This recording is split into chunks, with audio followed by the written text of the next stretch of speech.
So, what's up, good people? So, a bit of an announcement. Um, so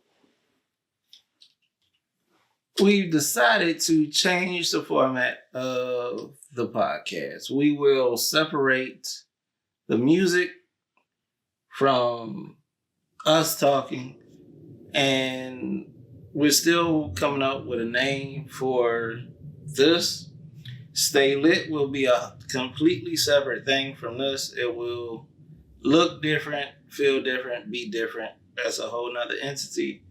Then the music, we will have another podcast that just completely focus on music.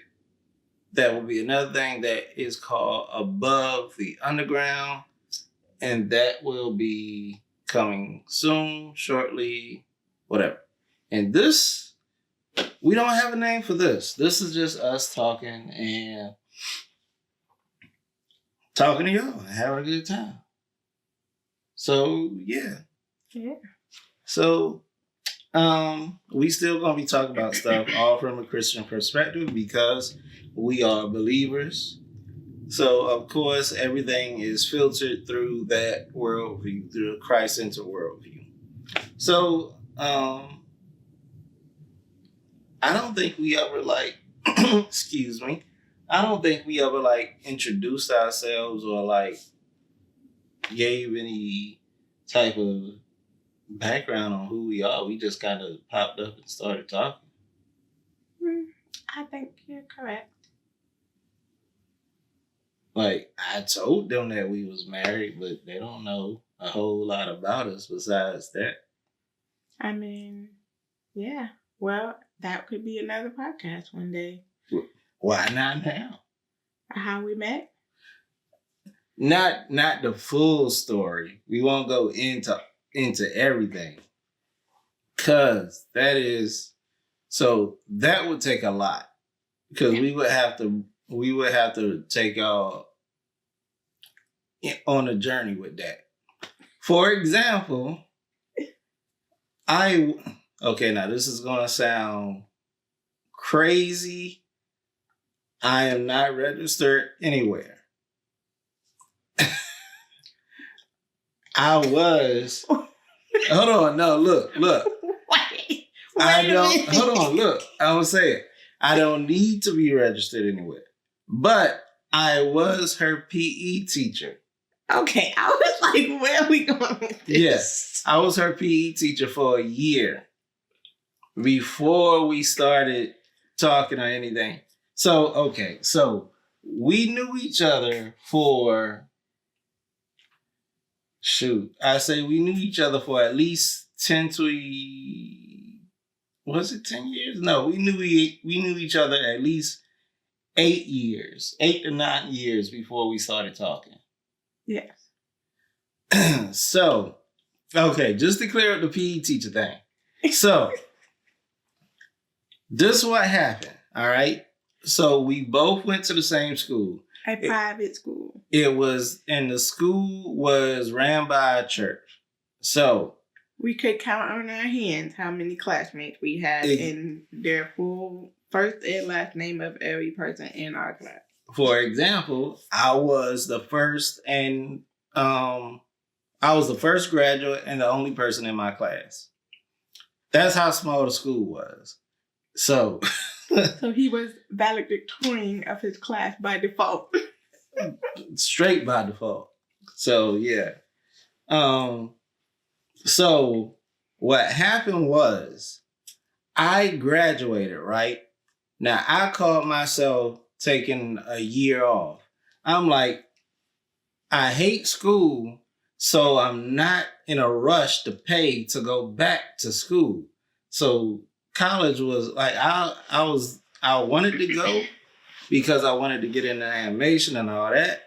But I was like, I'm going to try to find a way to go for free because I'm not paying to go to school. So I called myself trying to sleep in and just chill for a year. My mother had other ideas. She got me a job at the school as supposedly an assistant.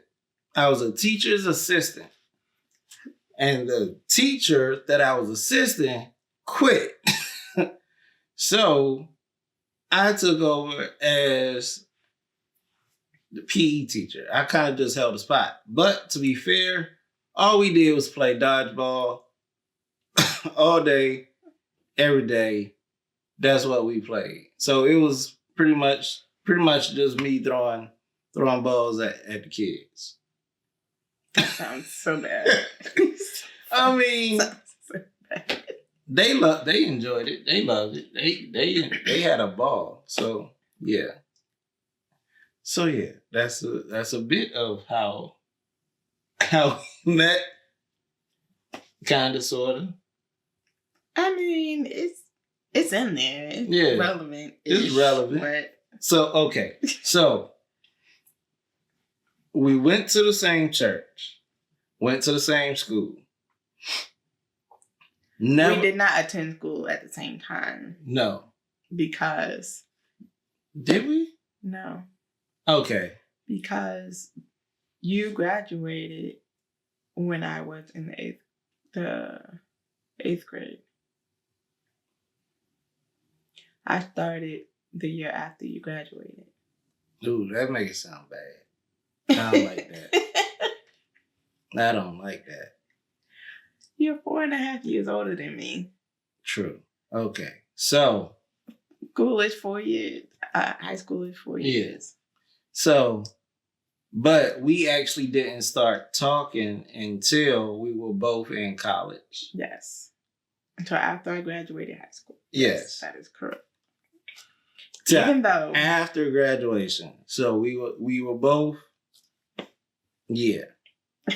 And even then, we were friends for 2 to 3 years before we actually started dating. yes, that is correct. So yeah. So go ahead. You can say how your feel of it, or Oh, are we really doing that right now? Okay, well, all right. I mean, we ain't gotta go deep into it, but the summary, the overview, the quick hit, the quick cliff notes. Okay, so the Cliff Notes is when I met him for the first time. Oh, you gonna say okay? I didn't actually meet him. Actually, I was 11 years old when we first started going to the church. He used to be an usher, so he was at the front door, and I was just like, "Oh, he's kind of cute."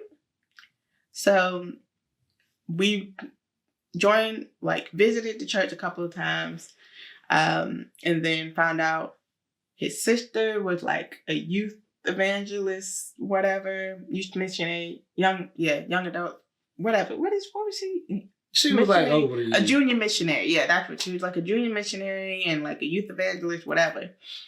And so got connected with her.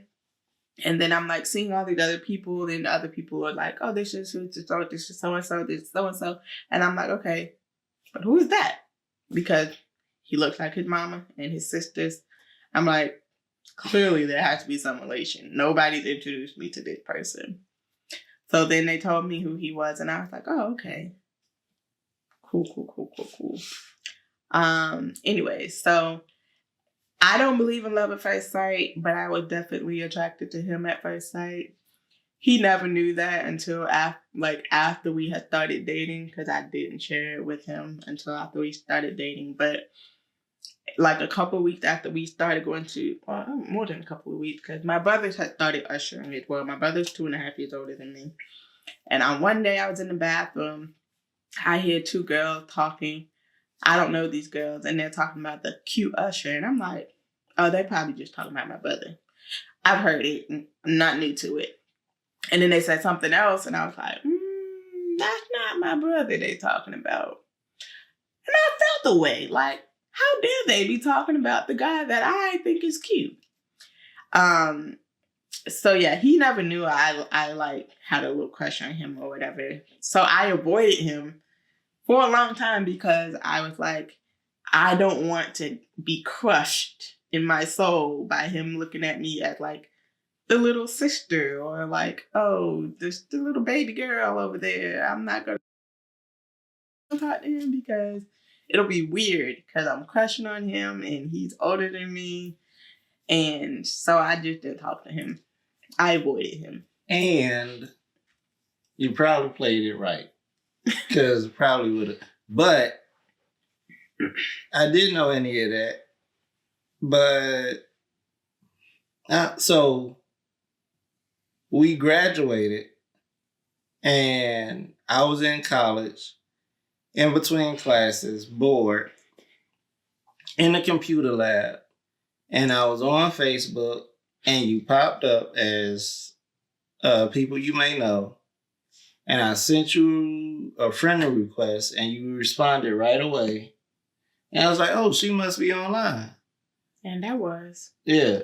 I hung out in the computer lab a lot because I commuted. So in between classes, I didn't go back home. I just stayed on campus and stayed in the computer lab a lot because stuff had to get done and I watched TV or whatever else. But yeah, I would stay in the computer lab most of the time. Yeah. So I sent the message and you responded right away. And we just started talking. Yeah. So, and that's kind of how it started. Like, we just kicked up conversations and... Yeah, I was a giddy little schoolgirl. When I seen the request, I was like, stop it.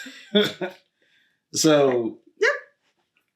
And I was just like, I ain't got nothing else going on right now, so... Completely oblivious.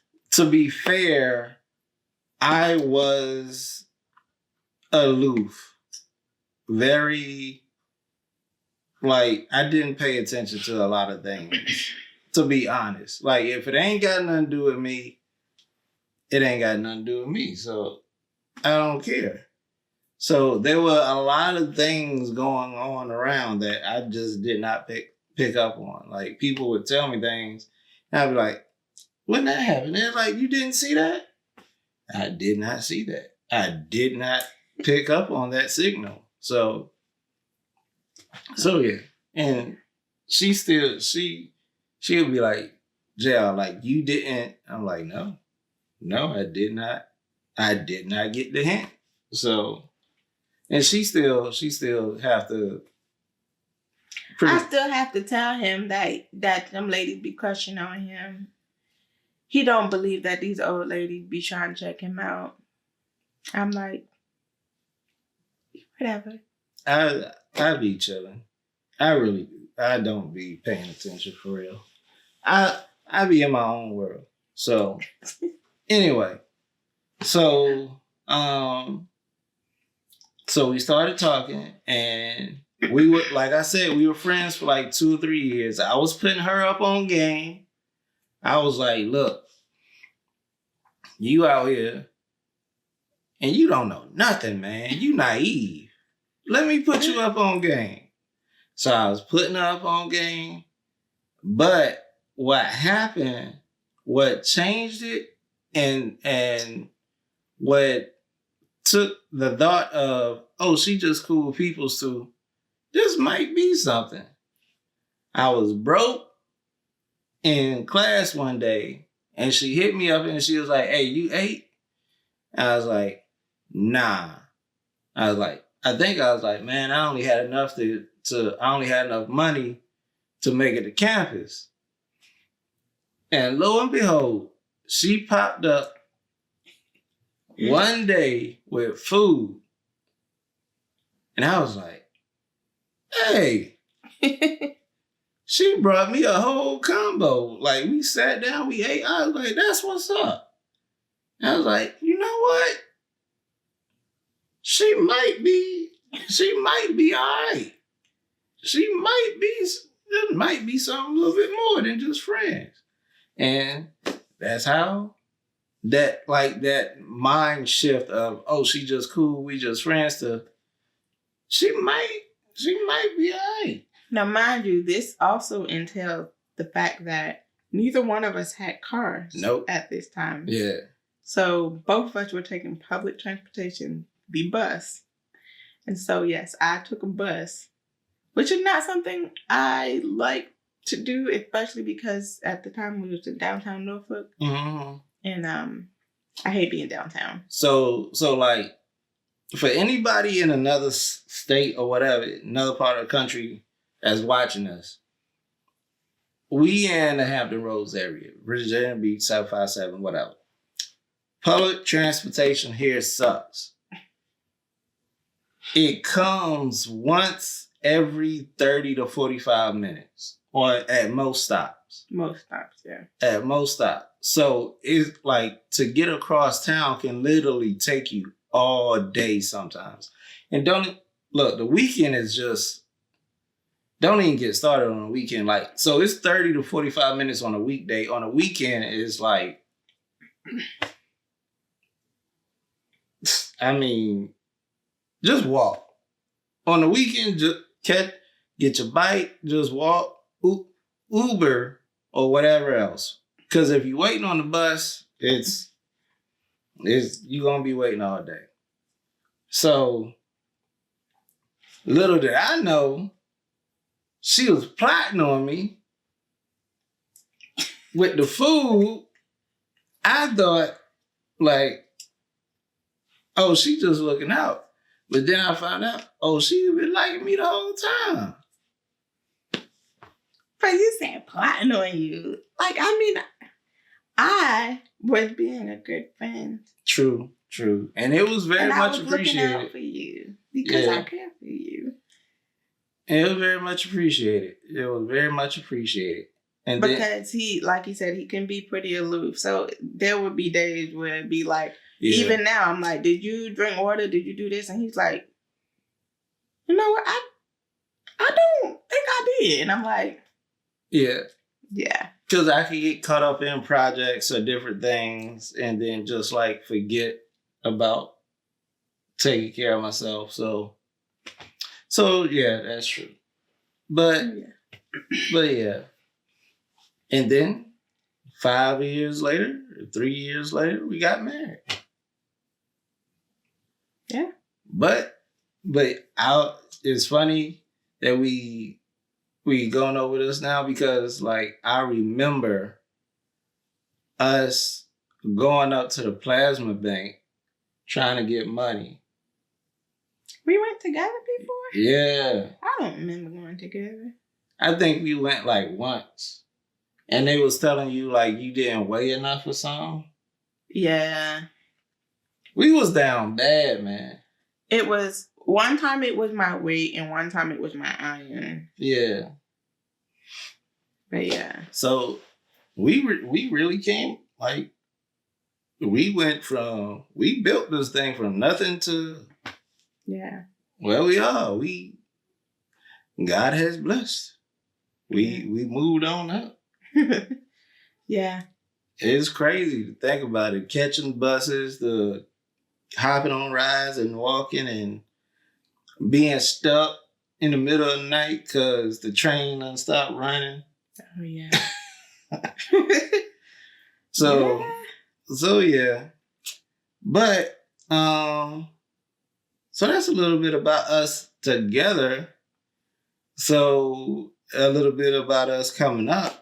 So I'm originally from Orangeburg, South Carolina, home of the state, South Carolina State Bulldogs, MEAC champions, probably going to be MEAC champions again. So I just say reigning and forever MEAC champions. HBCU, you know what it is.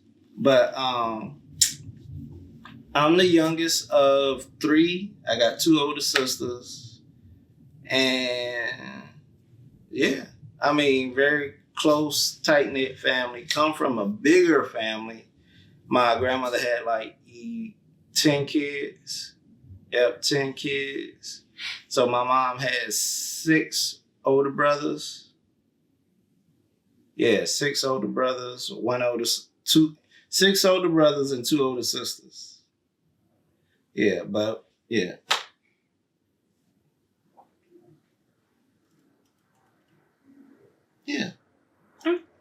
said David Uncle Michael younger than him.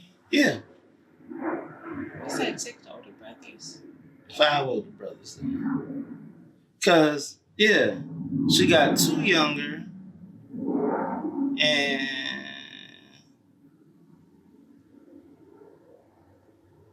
4 older. 4 older brothers. Okay. 4 older brothers, 2 older sisters. Yeah. Yeah. So yeah. And so my parents got divorced when I was 2. Mom remarried. That was toxic. Didn't last long. Lasted longer than it should have. But so pretty much it's just been the 3. My mom, my sisters, and me. So yeah. For the when she got remarried. So I haven't talked to her about this, but working around the military and being in a military town, I've been around enough to know that was probably a relationship that started on a deployment that should have never made it back to land. Should have stayed out there on the water. But hey, you military folks, you know how you do. And that's probably what it was. But we live and we learn. And for anybody in the military that is watching this, do not bring your high school sweetheart here. Do not bring her out of your hometown. Do not bring him. Don't do it. I've seen too many people heartbroken and crashing out, and just don't do it. I used to work for the post office, and I went to naval housing a lot. I used to deliver to naval housing. Please don't do it. For your own sanity, don't do it. This has been a public service announcement. So yeah, don't do it. Y'all just wait on God. How about that? Wait on God. So now you a little bit about your upbringing. Alrighty. So, as I mentioned, I do have an older brother, just me and him. I am originally from Norfolk, Virginia. Mm-hmm. Lived here most of my life. My dad was in military as well, so we did move when I was like 4, maybe 4 or 5-ish. We lived in Massachusetts for about 2 years. He was stationed there, but I've lived here most of my life. My parents married young, like 18, 19-ish, Mm-hmm. I think. Mm-hmm. And they're still married to this day. I think probably like close to 40 years.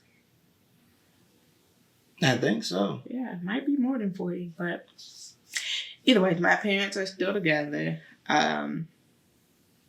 Fun fact, at our old church, which is where we met, his mother used to be an evangelist, and she was also associate pastor.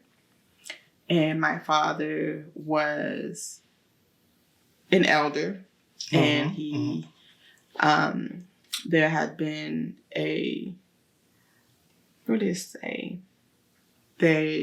there had been some changes in their ministry, and so now they taking over. His mother and my father are co-pastors, so our parents are in ministry and both pastors currently. So, Yeah. yeah. And my mother was her area minister, and her father was my area minister growing up. So, and his big sister was my mentor growing up. yeah. So, who knew? Yeah. But I promise you it wasn't planned. I promise you. It was not planned. Like, it just kind of happened this way. So, but I was thinking how our kids will not go through nearly the amount of things that like I went through and the kind of situations and circumstances that I find myself in. I know that they won't have to go through that by the grace of God, thankfully. But I was like, man, I don't want to make them soft. Like, yeah, we in the suburbs and all that other good stuff, but they gonna have to go through some things on their own. Mm-hmm. So I'm still learning that balance of being a parent and when to step in and when to take the training wheels off or step back and let them learn and do things on their own.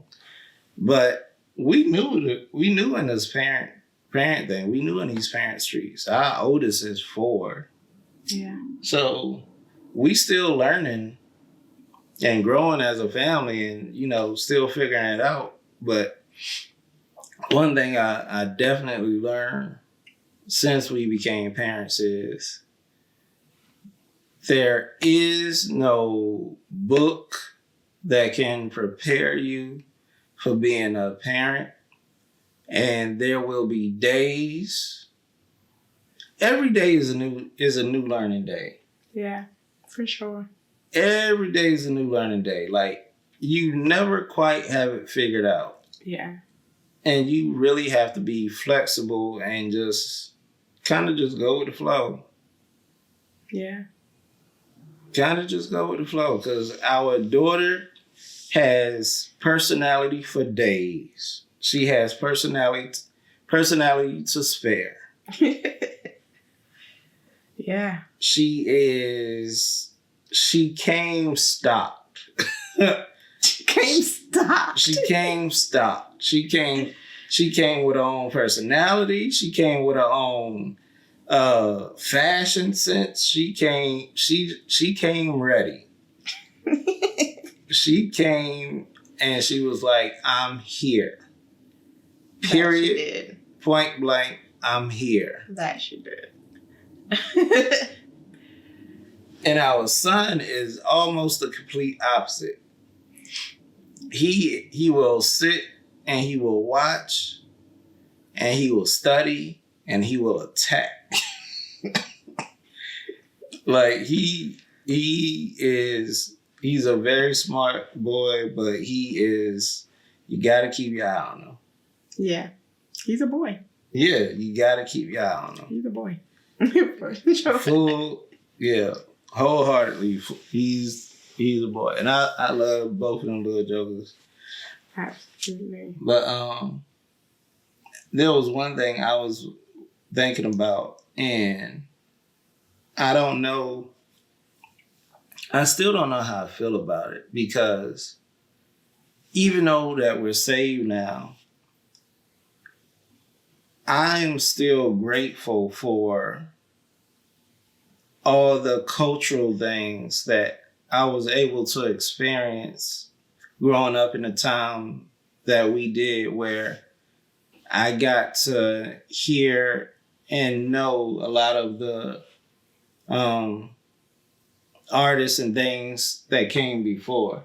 Like, my mom and us as a family, we used to watch old movies all the time and, play the old music, all that good stuff. And I was just like, I know we saved, but how do you feel about introducing some of like the older artists, the legends to our children? Like the other day, I played Louis Armstrong, The Wonderful World.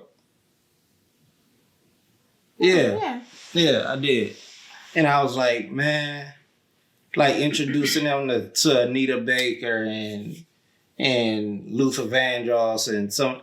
I know we can't introduce them to everything, because even though like they're the classics and their spirits still do travel. So It's like just introducing. It's like also too, some of them it's like, okay, what? Sometimes you've heard songs and things all your life, but it's like until a certain thing may happen and you actually really sit down with it, you may not really be paying attention to what's being said in the song.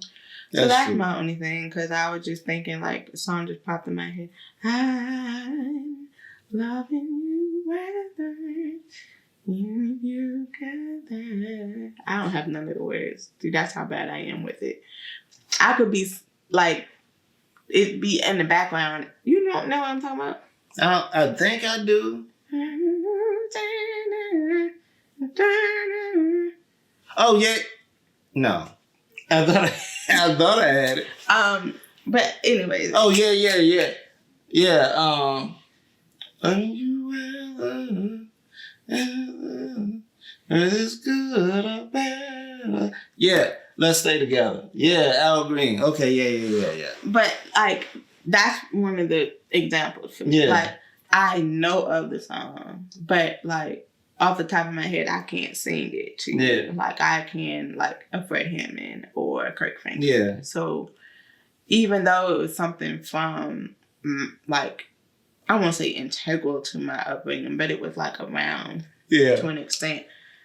It's not like I wouldn't be rushing in to introduce it, because I'm not, off the top of my head, sure what's in it. Gotcha. Yeah. Because, like, yeah, Aretha Franklin is great, and yeah, Patti LaBelle is great, but, like, what were they really talking about? Because some of these, just because what is her name? I want to say it's Kelly Price, but I'm not even sure. But I used to really like this song, and it was like, basically she was talking about being the side chick caught in her husband or the trapped in the closet thing. Huh? Was it Trapped in the Closet, the R. Kelly thing? No, it's a woman. Didn't she have a part in Trap? I don't know. Okay, so you said Kelly Price? I think it is. I'm not for sure. I think I know what you're talking about, though. I used to like the way it sounded, but I'm like, this is a terrible thing that she's talking about. Like, I know exactly what she's saying. I mean, but there's been a couple of songs like that throughout the years. Like Whitney Houston got one talking about being a side chick. Yeah, and that's my whole thing. It's like, some things might sound good and it might seem harmless, but it's the nature of it too. Yeah. I mean, but that's with everything. And so that's why that's why I primarily listen to gospel music or Christian or faith-based music, because I don't want to have to dissect every verse and every song that's coming through the speakers or that I'm listening to or around the kids or whatever, and making sure that they're not getting something that I don't want them to get. Mm-hmm. Like, so, because I know coming from the ministry we came from, everything secular was just, it was hard no. Yeah, it was just painted with a broad brush. Like, secular, no, bad. Only Christian. But since we kind of left that ministry and we grown, and I don't like saying grown, because a lot of people say they've grown in ministry or they grown in the faith and then just start compromising. And that's not like what we did, but it's like, now I have a better understanding that just because they don't sing gospel or every word isn't about Christ, doesn't mean this song right here is necessarily bad. Like, they could make a decent song, mm-hmm. and it just be in capsule, this song right here could be straight and it would be okay to listen to. But that doesn't mean that I can just throw away the artists all together because, they're secular. Yeah. But just to be on the safe side, like I said, for me, I just listen to Christian instead of having to pick through. Like, okay, I can get with this song. I can't get with this song. like this song, don't like this song. So instead, it's just easier to go like, because before when we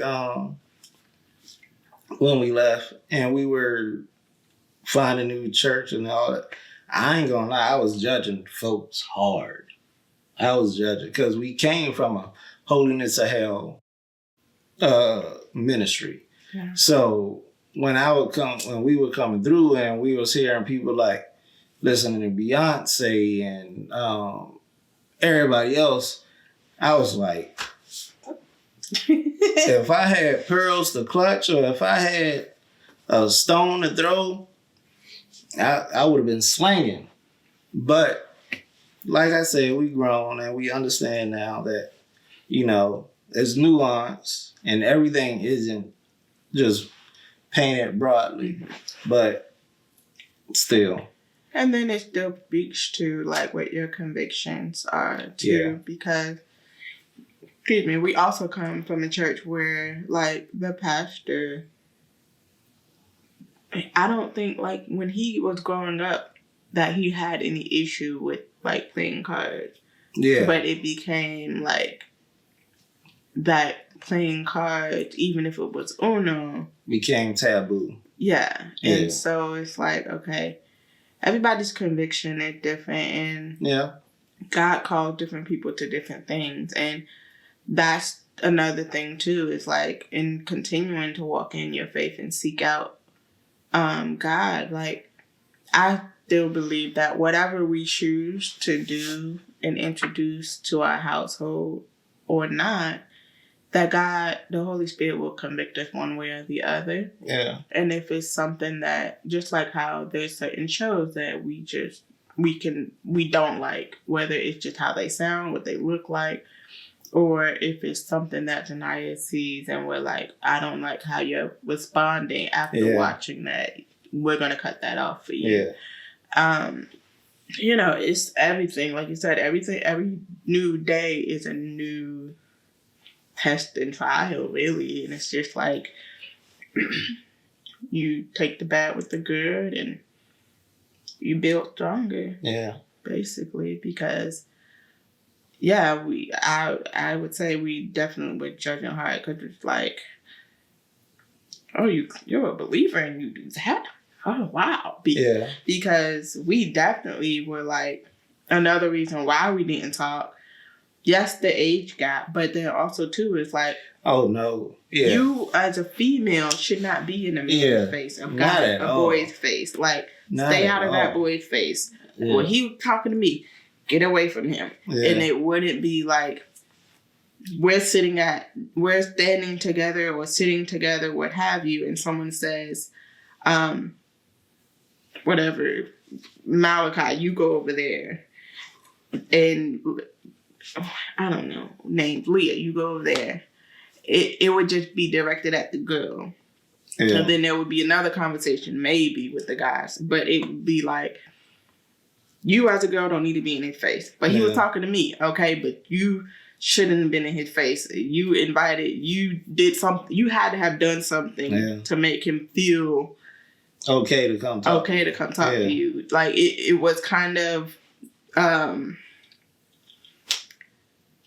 don't know how to explain it.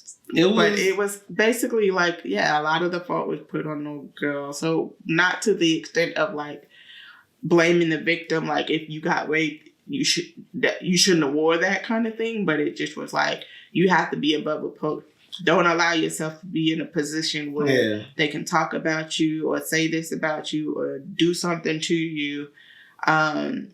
Just don't let it happen. So the way to make sure that nothing happens to you, you stay away from the opposite sex just altogether. I mean, the fellas got it too, though. Yeah, the fellas got it too. If you were too friendly, always cracking jokes in somebody's face, so it went both ways. But the ladies did get it harder though. But the fellas did get it. But honestly, I say that kind of like, even till this day, that's kind of still with me. Like, I can talk to of course, I could talk to the opposite sex or whatever, but at a certain point, it's like this wall goes up. Like, all right, I've been talking to you too long. Yeah. Like, I'll run out of niceties and run away with you. Like, get on about your business now. And I appreciate that though, because I do think that there is a benefit to it. Yeah. Even though, like, in the thick of it, it was like, this is unfair, this is dumb, this is pointless. Excuse me. You can see that there is a benefit to it, because I can speak for myself that, like, so long as I did try to keep my distance or keep my distance, I did stay out of trouble. And then to your point, like, it's also another way to keep you above reproach, because if people never see you doing something, your character never presents in a certain way that you are overly flirtatious or you are open to, things that are inappropriate, then people tend to not approach you with those kind of things. It can still happen, obviously. And then also, like, I'm not going to be caught dead in a car with a man that my husband does not know. Yeah. I'm not going to be in a meeting or, like, having lunch with somebody that my husband doesn't know.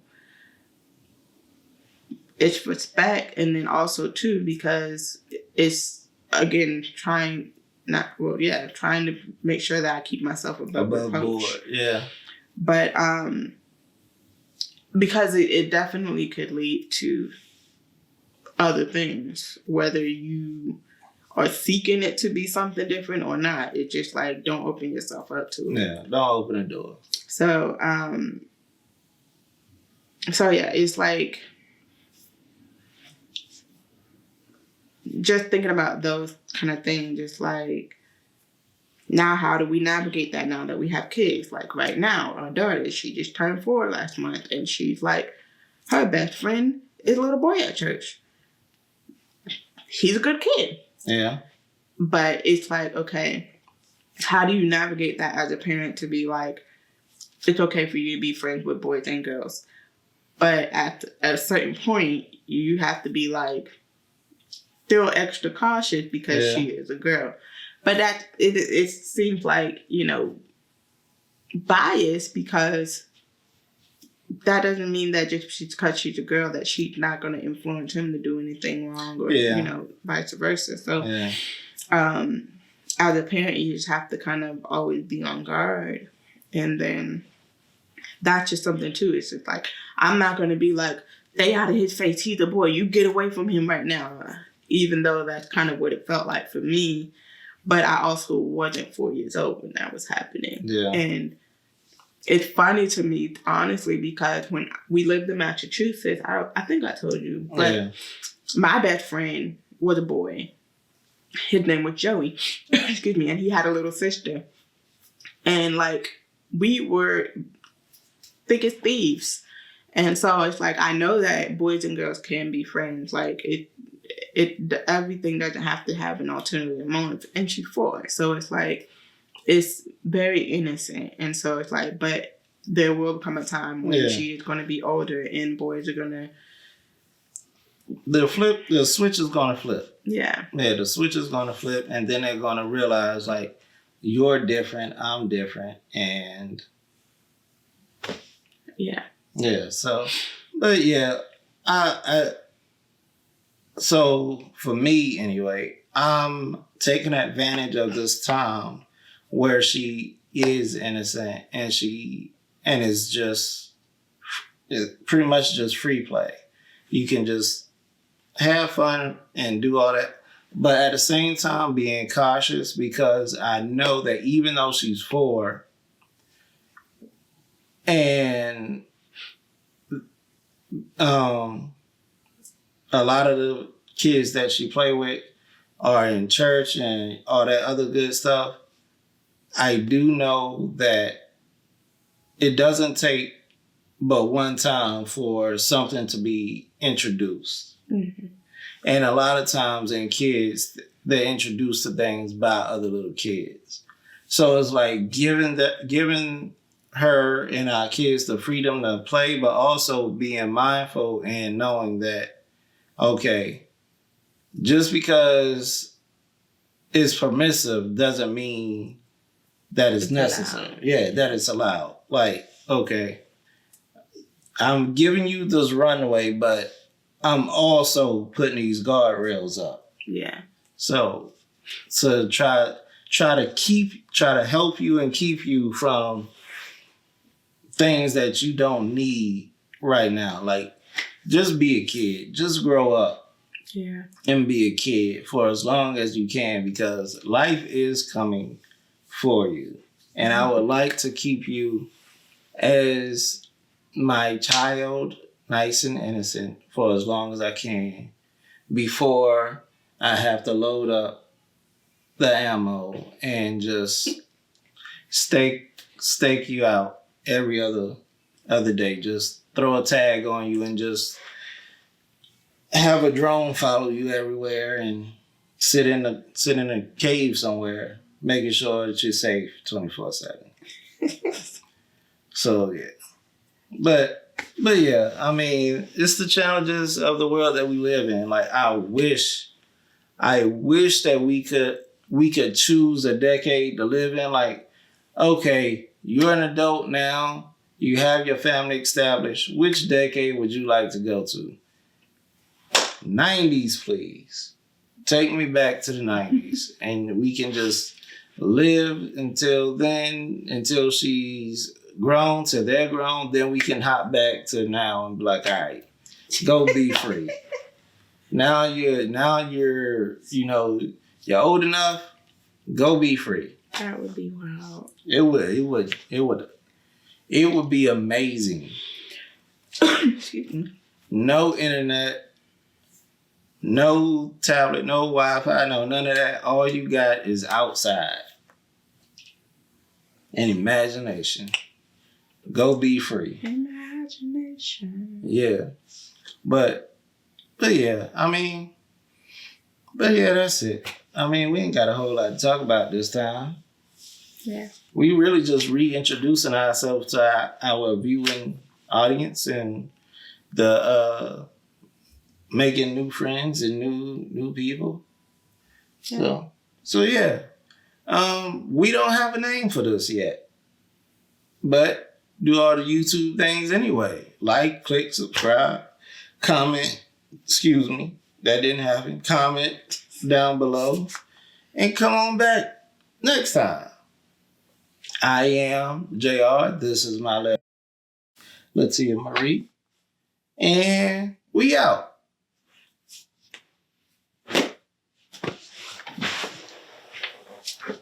I feel like my lips were ashy. They weren't. They feel dry and ashy.